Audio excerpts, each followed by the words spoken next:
Courtship is not at all like it used to be. Dating apps speed everything up. An introduction, a meeting, and the moving on.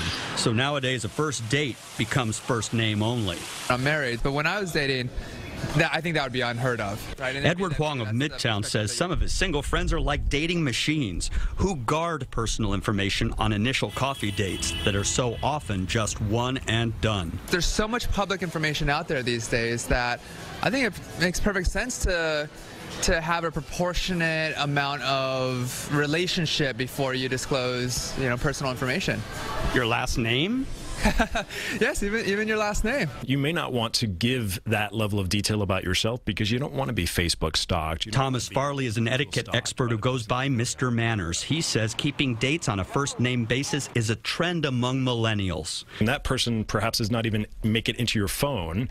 So really, why do you need the last name? But Farley finds older people see it differently than the 20-somethings do and would consider it rude to hold back a last name. Some in the dating world are saying, get to really know them before you get a last name to investigate on the internet, while others say it will always be a case of no last name, no first date. Grace Patterson is in her early 20s, but says she's old-fashioned enough to demand to know the basics about who she's meeting. I don't think I would meet somebody if they didn't tell me their last name.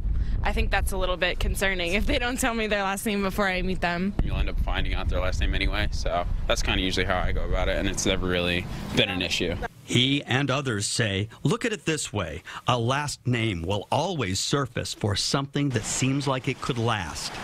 In Midtown, Dave Carlin, CBS 2 News. I feel like they would be trying to hide something from me if they didn't share their last name. One would think, right? It's a big deal. It's rough out there. Are we getting old? It's good to be out of the game. That's what it is.